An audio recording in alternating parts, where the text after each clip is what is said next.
मेरा नाम दिव्या है। मैं आपको अपनी ऐसी कहानी सुनाने जा रही हूँ जिसको सुनकर आप भी सोच में पड़ जाएंगे। मेरे साथ कुछ ऐसा ही हुआ था जिस पर मुझे भी यकीन नहीं आता था, लेकिन जो कुछ मेरे साथ हुआ मेरे लिए उसका यकीन करना ज़रूरी बन गया था। मगर मैं सच्चाई का पता लगाना चाहती थी। मैं बहुत खूबसूरत हूँ, लेकिन शायद मेरी किस्मत इतनी खूबसूरत नहीं थी। मैं अपने माँ बाप की इकलौती बेटी हूँ। मेरी शादी की उम्र हो चुकी थी। मेरे माँ बाप ने मेरे लिए रिश्ता देखना शुरू कर दिया। एक दिन मैं अपनी दोस्त प्रिया के घर बैठी थी। मेरी माँ मुझे सब में ढूंढती फिर रही थी, जैसे मैं कहीं खो गई हूँ। मैं जवान थी, लेकिन मेरी माँ मेरी परवाह बिल्कुल छोटे बच्चों की तरह करती थी। वो मेरी दोस्त के घर आई और कहने लगी, तुम यहाँ पर बैठी हो, घर चलो जल्दी, तुम्हें देखने के लिए रिश्ते वाले आए हैं। और तुम्हारा मोबाइल कहाँ है? हम तुम्हें कितनी देर से कॉल कर रहे हैं, लेकिन तुम्हारा नंबर बंद जा रहा है। अपना फ़ोन क्यों बंद कर रखा है तुमने? मैंने कहा, माँ, मेरे फ़ोन की चार्जिंग ख़त्म हो गई होगी शायद, इसीलिए बंद हो गया होगा। मैं अपने घर जाने के लिए तैयार हो गई। तभी मेरी सहेली प्रिया भी मेरे साथ चलने लगी। घर जाते ही जल्दी जल्दी मैंने थोड़ा सा मेकअप भी कर लिया और चाय की ट्रे हाथ में लेकर लड़के वालों के सामने चली गई। वो लोग तो मुझे देखकर हैरान ही रह गए। उन्होंने कहा कि बहुत ही प्यारी लड़की है, हमें आपकी बेटी बहुत पसंद आई है। हम अपने भाई के लिए ऐसे ही लड़की तलाश कर रहे थे। उन्होंने बताया कि उनके माँ बाप नहीं हैं, यानी मुझे देखने के लिए लड़के की बहनें आई हुई थी। वो 2 बहनें थीं और उन दोनों की ही शादी हो चुकी थी, इसलिए वो अपने छोटे भाई के लिए प्यारी सी लड़की ढूंढ रही है। और कहने लगी कि हमारे भाई का घर भी अलग है। ये रिश्ता बहुत अच्छा था। लड़का ज्यादा खूबसूरत नहीं था, लेकिन रिश्ते से इनकार करने वाली भी कोई वजह दिखाई नहीं दे रही थी। लड़का इतना भी बुरा नहीं था, बस उसका थोड़ा सा रंग सांवला था। मेरी माँ ने तो इस रिश्ते के लिए फौरन ही हाँ कर दी। उस लड़की की बहनों की यही शर्त थी कि शादी जल्द से जल्द हो जाए, क्योंकि वो दोनों बहनें ही अपने अपने ससुराल में रहती थीं और उनके पास इतना वक्त नहीं था कि वो अपने मायके में भी वक्त गुजार सकें। जिनमें से एक बहन तो शहर से बाहर रहती थी, लेकिन अभी अपने भाई के लिए लड़की देखने के लिए कुछ दिनों के लिए आई हुई थी। मेरी माँ ने कहा कि रिश्ता हाथ से निकल जाएगा, अकेला घर है, लड़का भी अच्छा खासा पढ़ा लिखा और अमीर है। और सबसे अच्छी बात तो ये थी कि उस लड़के का घर मेरे घर से काफी करीब था। ये बात तो हमें भी पता थी कि इस घर में कोई लड़का रहता है जो अकेला ही रहता है, उसके माँ बाप नहीं हैं। लेकिन क्योंकि इस घर में कभी कोई औरत नहीं थी, इसलिए वहाँ कोई आता जाता भी नहीं था और हमने कभी ज्यादा मेल मिलाप भी नहीं रखा। मुझे क्या पता था कि इसी घर से मेरे लिए रिश्ता आ जाएगा। जिस लड़के से मेरी शादी होने वाली थी उसका नाम रोहित था। सुना था कि जिस लड़के से मेरी शादी होने वाली है काफी अच्छा और मेहनती लड़का है। कुछ दिनों बाद ही मेरी शादी हो गई और मैं शादी करके अपने ही पड़ोस में चली गई। जब मेरा दिल करता तो मैं अपने मायके चली आती। मेरे पति ने कभी मुझ पर रोक टोक नहीं की थी और मेरी दोनों नंदे अपने भाई की शादी करवाने के बाद अपने अपने घरों को लौटकर चली गई थी और वो दोनों ज्यादा अपने मायके आती भी नहीं थी। मैं अपनी ससुराल में बहुत खुश थी और हर किसी को अपने घर और अपने पति के बारे में बहुत खुशी खुशी सबको बताया करती थी। मेरी माँ कहती थी कि सबको नहीं बताते, नजर लग जाती है, क्योंकि ऐसा ऐशो आराम और अच्छा पति हर किसी के भाग्य में नहीं लिखा होता, जिसमें ना कोई सास है, न ससुर, न देवर, न जेठ और ना ही नंदे, बस बड़ा घर और पति। और पति भी इतना प्यार करने वाला हो जिसकी ख्वाहिश तो हर लड़की करती है। लेकिन मेरे मुंह से तो ये बात निकल ही जाती थी कि मैं अपनी ससुराल में बहुत खुश रहती हूँ और मेरे पति बहुत अच्छे हैं, क्योंकि मैं शादी के बाद बहुत ही ज्यादा खुश थी। एक दिन मेरे पति ने मुझसे कहा कि आज शाम को मैं तुम्हें शॉपिंग पर लेकर जाऊंगा। मैंने सोचा कि रोहित मेरे लिए इतना सब कुछ करते हैं तो मुझे भी उनके लिए आज शाम अपने हाथ से बहुत अच्छा खाना बनाना चाहिए, जबकि मेरे घर का खाना मेरे नौकर बनाते थे। एक पत्नी अपने पति के लिए आखिरकार कर भी क्या सकती है? या तो अच्छे से तैयार हो जाए या फिर उसके लिए उसकी पसंद का खाना बनाए और उसकी हर बात मान ले। और मैं भी ये सब कुछ करती थी। मैंने अपने पति की पसंद का खाना बनाया था। वो घर पर आए और बहुत खुश थे। उन्होंने मुझसे कहा था कि शाम को मैं तुम्हें बहुत अच्छी शॉपिंग करवाऊंगा और कहने लगे कि रात का खाना भी हम लोग बाहर खाएंगे। मैंने उन्हें बताया कि मैंने आपके लिए आपकी पसंद का खाना बनाया है, इसलिए हम घर पर ही खाना खा लेते हैं। वो मेरी ये बात सुनकर बहुत खुश हुए और हम लोग खाना खाने बैठ गए। लेकिन खाना खाते ही अचानक न जाने रोहित को क्या हुआ कि वो एक तरफ को गिर गए। मुझे लगा कि वो मेरे साथ मजाक कर रहे हैं या फिर एक्टिंग कर रहे हैं, लेकिन जब मैंने चेक किया तो वो बेहोश हो चुके थे। मैं बहुत ज़्यादा परेशान हो गई थी। मैंने रोहित को उठाने की बहुत कोशिश की, लेकिन वो होश में नहीं आए। मुझे कुछ भी समझ में नहीं आ रहा था कि मैं क्या करूं। मैं अपने घर की तरफ भागी। मैंने देखा कि मेरे घर पर कोई नहीं था और ताला लगा हुआ था। मैंने जल्दी से एम्बुलेंस को कॉल की और अपने पति को हॉस्पिटल ले गई। जब डॉक्टर के पास लेकर गई तो डॉक्टर ने मुझे अजीब तरीके से देखा। मैंने डॉक्टर को सब कुछ बताया कि रोहित बिल्कुल ठीक थे और हम लोग बैठे हुए खाना खा रहे थे। पता नहीं इनको अचानक से क्या हो गया और ये बेहोश हो गए। ये कोई नए डॉक्टर थे। उन्होंने मेरी तरफ हैरान होकर देखा। उन्होंने बताया कि वो मेरे पति को जानते हैं। कहने लगे कि ये तो मेरे भाई का दोस्त है। मैंने कहा, देखिए, न जाने मेरे पति को क्या हो गया है, प्लीज आप इनको ठीक कर दीजिए। डॉक्टर रोहित को अंदर ले गए और मैं काफी परेशान हो गई। मैं बाहर ही बैठी हुई थी। मेरे हाथ पैर कांपने लगे थे। मुझे कुछ भी समझ में नहीं आ रहा था कि ये सब हो क्या रहा है। डॉक्टर बाहर आए। मैं अचानक ही खड़ी हुई और उनके पास जाकर पूछा कि बताइए डॉक्टर, मेरे पति को क्या हुआ है। उन्होंने मुझसे कहा कि आपके पति को हार्ट अटैक आया था और अब उनकी आखिरी सांसें चल रही हैं। ये सुनकर तो मेरे कदमों तले से जमीन निकल गई। डॉक्टर ने कहा कि आप अपने पति से मिल सकती हैं। वैसे हम ऐसे मरीज से किसी को भी मिलने नहीं देते, लेकिन आपके पति मेरे भाई के दोस्त हैं, इसीलिए हम आपको अंदर जाने की इजाज़त दे देते हैं। वो डॉक्टर बहुत अच्छे थे। उनका नाम डॉक्टर विजय था। वो शायद इस हॉस्पिटल के नए डॉक्टर थे। वो डॉक्टर बहुत ही जवान थे और कम उम्र के भी डॉक्टर थे। मैंने उनको थैंक यू कहा और मैं अंदर चली गई। लेकिन अंदर गई तो पता चला कि मेरे पति अब इस दुनिया में नहीं रहे। शायद मैंने देर कर दी थी। मैं बुरी तरह से रोने लगी। मेरी हालत बहुत अजीब हो गई थी। मेरे पति के क्रियाक्रम के बाद मेरे माँ बाप भी मेरे घर पर ही थे और उसके बाद मैं अपने कमरे में बैठी थी और रो रही थी। रोते रोते ही मेरी आंख लग गई और मैं गहरी नींद में चली गई। जब मेरे पति मेरे सपने में आए, उन्होंने आकर मेरा हाथ पकड़ा, मेरे सर पर प्यार से हाथ फेरा और कहने लगे, तुम्हें रोने की कोई ज़रूरत नहीं है। मैं तुम्हें रोता हुआ नहीं देख सकता। मैं चाहता हूँ कि तुम पहले की तरह खुश रहो, जैसे तुम पहले रहती थी, और तुम्हें अपने मायके में रहने की कोई ज़रूरत नहीं। तुम वहीं हमारे घर जाकर रहो जहाँ तुम और मैं रहा करते थे, और हंसी खुशी रहो। तुम फिक्र मत करो, सब कुछ ठीक हो जाएगा। मैंने कहा, रोहित, तुम्हारे बगैर कैसे कुछ ठीक हो जाएगा? मैं तो तुमसे बहुत मोहब्बत करने लगी थी। तुम्हारे बिना कुछ ठीक नहीं हो सकता और मैं तुम्हारे बिना नहीं रह सकती।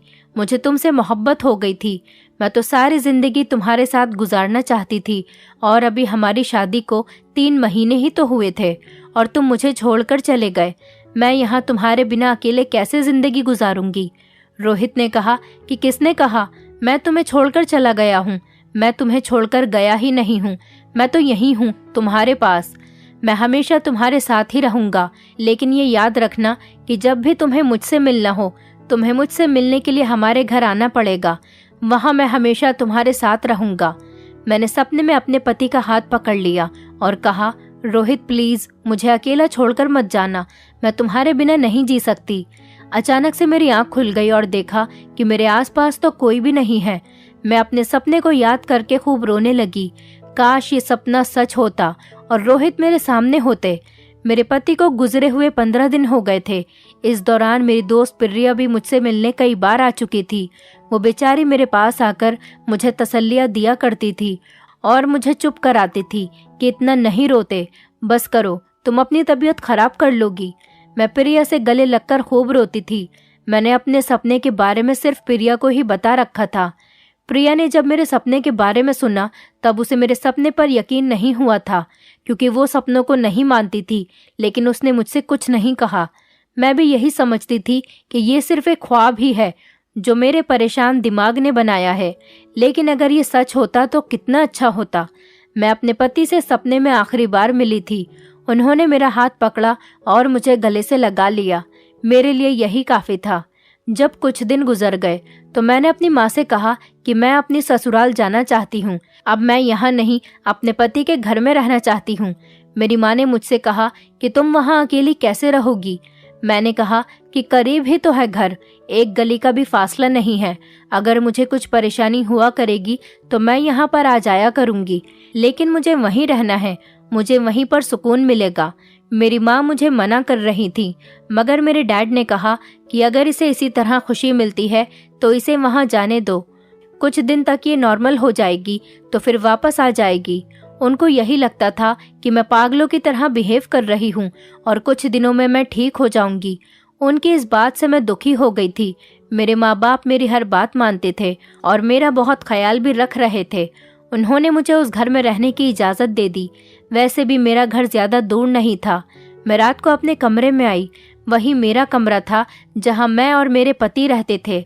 मैंने बिस्तर को ऐसे ही सेट किया जैसे रोज़ रात को सोने से पहले किया करती थी और अपनी जगह पर आकर सो गई। मेरे दिमाग में सिर्फ रोहित के साथ गुजरी हुई यादें घूम रही थीं और आंखों से आंसू रुक नहीं रहे थे। जब अचानक ही कमरे में कुछ हुआ। मैं लाइट ऑफ करके लेटी हुई थी। मुझे ऐसा लगा जैसे पीछे मेरे पति की जगह पर कोई आकर लेट गया है। मेरे कदमों तले से जमीन निकल गई। मेरी सांस तेज हो गई और मेरे दिल की आवाज़ मेरे कानों में गूंजने लगी। मेरे अंदर हिम्मत ही नहीं थी कि मैं पलटकर देखती। मैं बहुत ज़्यादा डरने लगी थी। जब कोई इस दुनिया से चला जाता है तो इंसान ये चाहता है कि वो कहीं से भी वापस आ जाए और हम उसको देख सकें, लेकिन यह एहसास ज़िंदगी में इतना खौफनाक होगा मुझे अंदाज़ा भी नहीं था। मैं बहुत ज़्यादा डरने लगी थी, बल्कि मुझे महसूस भी हो रहा था कि बेड पर कोई लेटा है और उसके वज़न से बेड नीचे भी झुक गया था। मुझ में पलटने की हिम्मत नहीं हुई और यकीन हो गया कि शायद मेरे पति ने जो मुझे सपने में आकर कहा था वो सच था। शायद वो सपना सिर्फ सपना ही नहीं था, वो सचमुच मेरे साथ थे और उस वक्त मेरे पीछे लेटे हुए थे।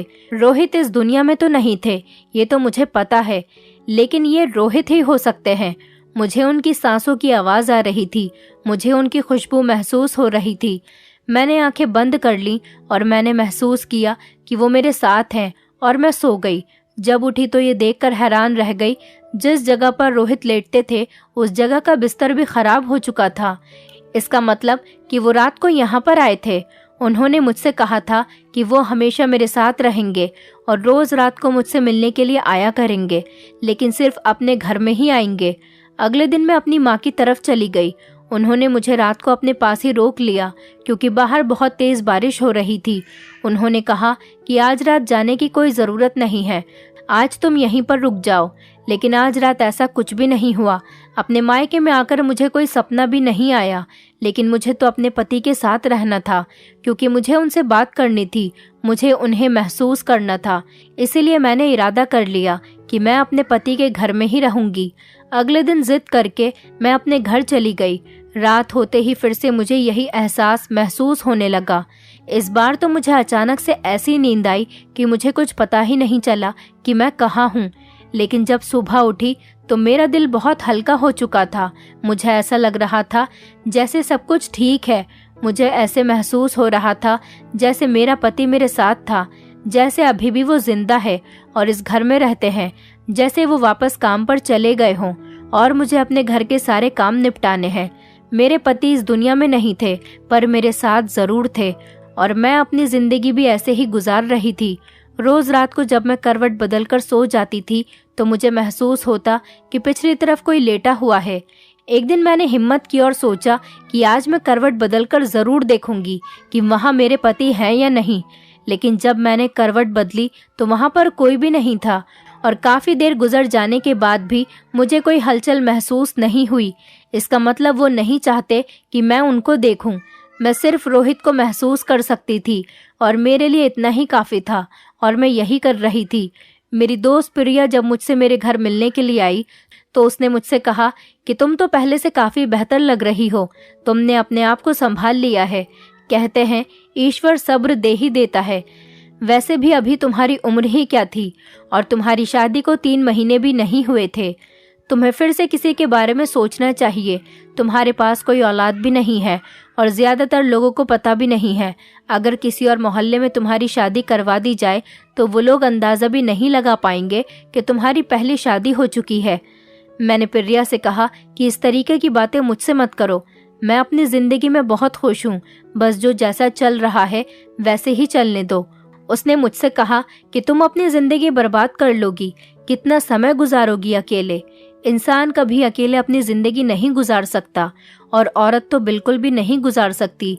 मैंने कहा कि मुझे कोई परेशानी नहीं है, बस मैं अपनी जिंदगी में बहुत खुश हूँ। मुझे रात को बहुत अजीब अजीब तरह के सपने भी आने लगे थे। शायद वही पल मुझे याद आ जाते थे जो मैंने अपने पति के साथ गुजारे थे, लेकिन मुझे इतने सुकून की नींद आज तक नहीं आई थी। पता नहीं मुझे इतनी अच्छी नींद कैसे आ जाती थी कि मुझे होश तक नहीं रहता था। कभी कभी तो मुझे ऐसा महसूस होता कि मेरे साथ बिस्तर पर मेरे पति सो रहे हैं और उसके बाद अचानक से ही मुझे नींद आ जाती थी। मुझे ऐसा लगता था जैसे मुझे अपने पति की कमी महसूस नहीं होती। और सबसे बड़ी बात मेरे लिए ये थी कि मेरे पति मेरे सपने में आए थे और उन्होंने मुझे यही बात कही थी कि वो हमेशा मेरे साथ रहेंगे। जिस दिन मैं अपनी माँ के घर जाती थी उस दिन ऐसा कुछ भी नहीं होता था। अब तो मेरी माँ को भी मेरी फिक्र होने लगी थी, क्योंकि मेरी हरकतें ही कुछ अजीब सी हो गई थी। कभी कभी बैठे बैठे मैं मुस्कुराने लगती और कभी अपने पति के बारे में सोचकर खुद से ही बातें करने लगती थी। मेरी माँ ने मुझसे कहा कि तुम्हें अकेला नहीं रहना चाहिए, वो भी रात को। तुम्हारे डैड भी गुस्सा कर रहे थे, बस अब हम तुम्हारी शादी कर देंगे। मैंने कहा मैं दूसरी शादी नहीं करूंगी। शादी करने की बात आप अपने दिमाग से निकाल दीजिए। पहले मैंने आप लोगों की मर्जी के मुताबिक शादी कर ली थी, फिर ये क्या हो गया मेरे साथ? किस्मत ने ये क्या कर दिया? अब मैं फिर से शादी नहीं करना चाहती। मैंने ये बात ऐसे कही थी जैसे ये मेरा आखिरी फैसला है। माँ भी काफी परेशान हो गई थी और उन्होंने प्रिया को कहा कि तुम ही इसको समझाओ। वो भी बार बार मुझसे बात करने के लिए आती थी। एक दिन वो मुझे अपने घर ले गई। उसके घर में फंक्शन हो रहा था। यहाँ पर बहुत सारे मेहमान बैठे हुए थे। तभी मेरी नज़र उस डॉक्टर पर पड़ी जिसने मेरे पति का इलाज किया था। मैंने प्रिया से पूछा कि ये यहाँ पर क्या कर रहा है। प्रिया ने बताया कि ये मेरा दोस्त है, मेरे साथ ही पढ़ता था। मैंने कहा कि तुमने कभी इसके बारे में मुझे बताया ही नहीं। उसने बताया कि वो बहुत अमीर है और दूसरे शहर में रहता है। अब इसकी जॉब यहाँ के अस्पताल में लग गई है, इसीलिए अब ये यहीं शिफ्ट हो गया है। इसलिए अब ये मेरे घर भी आता जाता रहता है। मैंने कहा ये वही डॉक्टर है जिसके हाथों में मेरे पति ने अपनी आखिरी सांसें ली थी। प्रिया ने मुझे बताया कि उसको पता है कि वो मुझे जानता है और तुम्हारे पति को भी जानता है, क्योंकि इसके भाई के साथ तुम्हारे पति की दोस्ती थी और ये दोनों एक ही साथ काम किया करते थे। प्रिया ने कहा कि शायद मेरी शादी भी इसी के साथ हो जाए, क्योंकि मेरी फैमिली को ये लड़का बहुत पसंद आया है और हमारे रिश्ते की बात चल रही है। हम दोनों एक दूसरे से कभी कभी मैसेज से भी बात कर लिया करते हैं। मैंने कहा कि कॉन्ग्रेचुलेशंस, जल्दी ही तुम्हारी इस लड़के से शादी हो जाए। डॉक्टर की बीवी बनना तो बड़ी बात होती है और ये इंसान देखने में भी काफी हैंडसम है और आदत के भी बहुत अच्छे हैं। उसने कहा कि हाँ, अब देखो क्या होता है आगे। मैं अपनी दोस्त के लिए बहुत खुश थी। मैं हर वक्त अपने पति के बारे में सोचती रहती थी। वो वक्त जो मैंने अपने पति के साथ गुजारा और फिर जो मेरे साथ हुआ। जिस तरह से रोहित अचानक इस दुनिया से चले गए, हम लोग साथ बैठे थे, प्यार मोहब्बत की बातें कर रहे थे। रोहित कह रहे थे कि मैं तुम्हें शॉपिंग करवाऊंगा, आज तुम बहुत खुश हो जाओगी। और वो दिन मेरी जिंदगी का सबसे मनहूस दिन था। मुझे नहीं पता था कि मेरे पति को दिल का दौरा पड़ा है। उस डॉक्टर ने कहा था कि ये किसी को भी अचानक हो सकता है और जिन लोगों को दिल की परेशानी होती है, जब तक उन्हें पता चलता है तब तक मामलात बहुत ज्यादा खराब हो जाते हैं। मुझे नजर लग गई थी। मेरी माँ ठीक कहा करती थी कि अपनी खुशियों के बारे में सबको नहीं बताते, लेकिन मैं तो बता दिया करती थी। और नजर भी किसी की ऐसी लगी थी कि मेरी तो सारी दुनिया ही उजड़ गई थी। मैं अपने पति का ख्याल दिल से नहीं निकाल सकती थी। मैं हमेशा परेशान रहने लगी, बस यही सोचती रहती कि काश मेरे साथ ऐसा नहीं होता। आखिर मेरे साथ ऐसा क्यों हुआ? मेरा दिल बहुत उदास रहने लगा था। प्रिया के घर पर एक औरत आई हुई थी जो मुझसे बहुत प्यार से बातें कर रही थी। उन्होंने मुझे मेरे पति के बारे में पूछा। मैंने उन्हें अपनी सारी कहानी बता दी। उन्होंने मुझसे कहा कि जब कोई दुनिया से चला जाता है तो क्या वो दुनिया में वापस आ सकता है। उन्होंने कहा कि ऐसा बिल्कुल नहीं हो सकता। जब एक बार शरीर से आत्मा निकल जाती है तो वो ईश्वर के पास चली जाती है। मैंने कहा कि ऐसा भी तो होता है कि मरे हुए लोग वापस आ जाते हैं उस औरत ने बताया कि वो मरे हुए लोग नहीं होते, बल्कि उनकी आत्मा होती है जो आपके दिमाग के साथ खेल खेल रही होती है और आपसे झूठ बोल रही होती है, आपको इस्तेमाल कर रही होती है। मैं उनकी बात सुनकर बहुत डर गई थी। इसका मतलब कि वो मेरे पति नहीं, उनकी आत्मा है जो कि भटक रही है। मुझे बहुत डर लगने लगा था। मुझे समझ में नहीं आ रहा था कि मैं क्या करूं। मैं बार बार उस औरत की तरफ देखे जा रही थी कि आखिर इन्होंने मुझसे ये क्या बात कह दी कि इनकी बातें सुनकर मैं सोच में पड़ चुकी हूँ। मैंने उनके पास जाकर उनको अपने पति के सपने आने वाली बात भी बता दी। उन्होंने मुझसे कहा कि देखो बेटा, ऐसा कुछ नहीं है, तुम्हें कोई वहम हो रहा है। उन्होंने मुझसे कहा कि तुम एक काम करो, तुम उस घर में अकेले रहना छोड़ दो, क्योंकि जब तक तुम अकेली रहोगी तुम्हें ये वहम होता रहेगा। मैंने कहा कि मैं अगर अपने मायके में होती हूँ तो तब तो ऐसा नहीं होता। उन्होंने कहा कि ठीक है, तो तुम उस घर में नहीं रहा करो और इस बात को अपने दिमाग पर सवार मत करो। मेरा दिल अभी भी नहीं मान रहा था और जो सपना मैंने देखा था, फिर इसका क्या मतलब था। मुझे बहुत डर लग रहा था। मैंने सोच लिया था कि अब मुझे क्या करना है। मैंने ये सारी बातें अपनी दोस्त को बता दी थी। मैंने उससे कहा कि तुम एक रात मेरे साथ उस घर में रहोगी। उसे भी बहुत डर लग रहा था, लेकिन मैंने उससे बात की और उसे मना लिया। उसने कहा कि ठीक है, लेकिन हम पूरी रात सोएंगे नहीं और अगर जरा सा भी कुछ हुआ तो मैं तुम्हारी माँ के घर भाग जाऊंगी। मैंने कहा कि ठीक है, मैं भी तुम्हारे साथ भाग जाऊंगी। मैं खुद कौन सा इतनी बहादुर हूँ, मुझे भी डर लग रहा है। वो मेरे साथ मेरे घर आ गई और मैंने उससे कहा कि तुम मेरी जगह पर लेट जाना, क्योंकि जैसे ही मैं करवट बदलती हूँ मुझे कुछ भी महसूस होना बंद हो जाता है। मैं कमरे की लाइट बंद कर दूंगी और मैं साइड पर खड़ी हो जाऊंगी। तुम मेरी जगह पर लेट जाना, फिर देखते हैं कि क्या होता है। वो बेचारी इतनी ज्यादा डरी हुई थी कि बार बार इनकार किए जा रही थी। फिर मैंने उससे कहा कि देखो, तुम मेरी दोस्त हो, तुम्हारे अलावा तो मैं किसी को भी कुछ नहीं बता सकती हूँ। मैं बहुत बड़ी मुश्किल में फंस गई हूँ। तुम मेरी मदद नहीं करोगी तो फिर कौन करेगा। प्रिया मेरी मदद करना चाहती थी, लेकिन वो बेचारी इतनी बहादुर नहीं थी। बस वो सिर्फ अपने डर की वजह से ही मना कर रही थी। फिलहाल मैंने उसको मना लिया और वो मान गई। उसने कहा कि तुम मेरी जान छोड़ भी नहीं सकती। चलो एक काम करते हैं, इस काम के हो जाने के बाद तुम इस घर में अकेली बिल्कुल भी नहीं रहोगी। तुम्हें मुझसे इस बात का वादा करना होगा। यहाँ चाहे जो भी हो, इसके बाद तुम यहाँ पर नहीं रुकोगी और दूसरी शादी भी करोगी। मैंने कहा ठीक है, मैं ऐसा ही करूँगी, लेकिन अभी तुम मेरी मदद तो कर दो। मैं पर्दे के पीछे छुप गई। मैंने आज कमरे में थोड़ी सी रोशनी ठीक कर दी थी, लेकिन अभी भी कोई ज्यादा रोशनी नहीं लग रही थी। बस इतनी थी कि ठीक से कुछ नजर आता। मेरी दोस्त मेरी जगह पर लेट गई और बिल्कुल वैसे ही जैसे मैं लेट जाती थी। उसका चेहरा मेरी ही तरफ था। मैंने उससे इशारे से कहा कि देखो, मैं यहीं खड़ी हूँ तुम्हारे पास, तुम्हें डरने की कोई जरूरत नहीं। वो शक्ल से बहुत डरी हुई लग रही थी। मैं बेड की तरफ ही देख रही थी। अभी तो वहाँ पर कुछ भी नहीं था, लेकिन ये भी तो हो सकता है कि मुझे मेरा पति यानी कि मेरे पति की आत्मा दिखाई नहीं देती।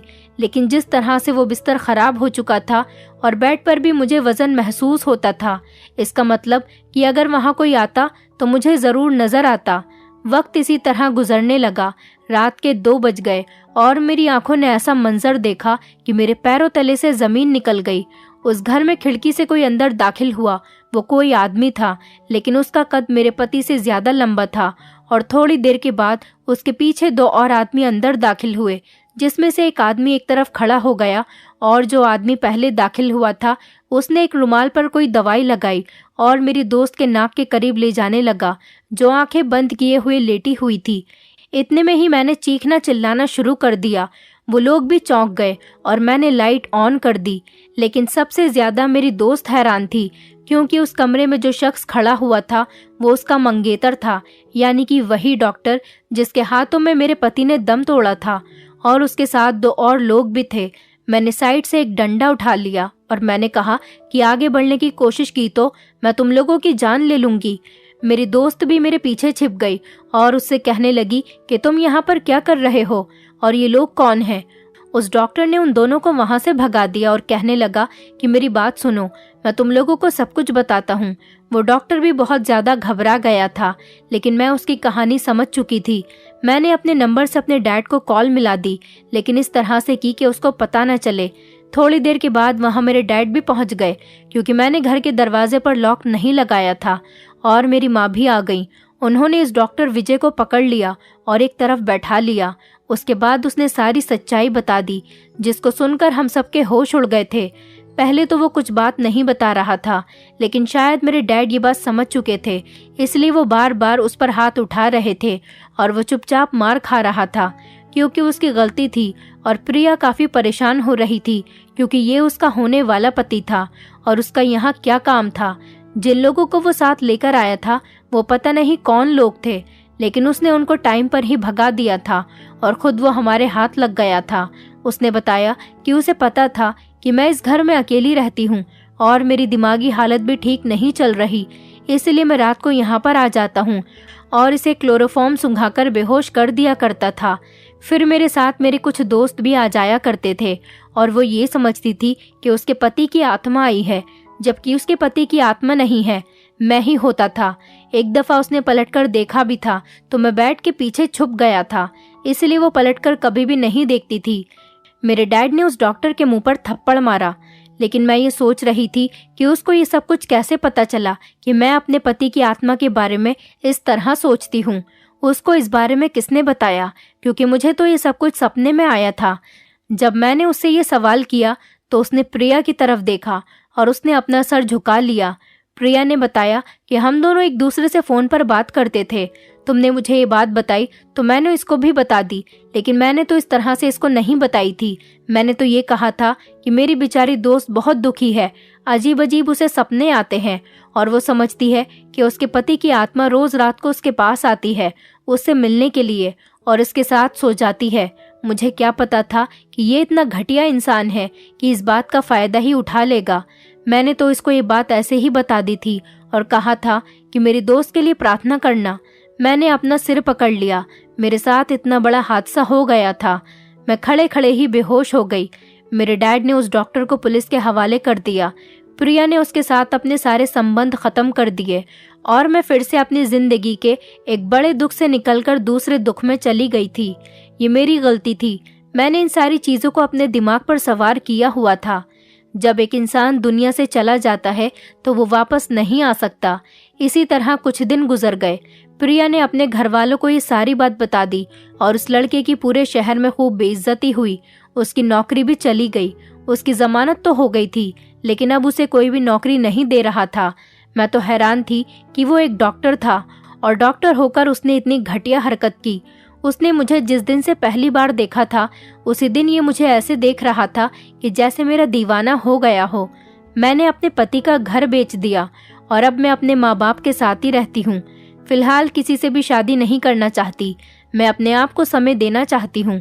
मैंने सोचा है मैं अपनी लाइफ को एंजॉय करना चाहती हूँ। मैं जॉब करना चाहती हूँ। घर से बाहर निकलूंगी तो मेरा ध्यान अपने बीते हुए कल की तरफ नहीं जाएगा। ये जमाना कितना बुरा है, किसी की मजबूरी का फायदा उठा लेता है। यहाँ पर तो लोग मरे हुए लोगों को भी नहीं छोड़ते। मुझे अंदाजा नहीं था कि मेरी किस्मत इतनी भी बुरी हो सकती थी।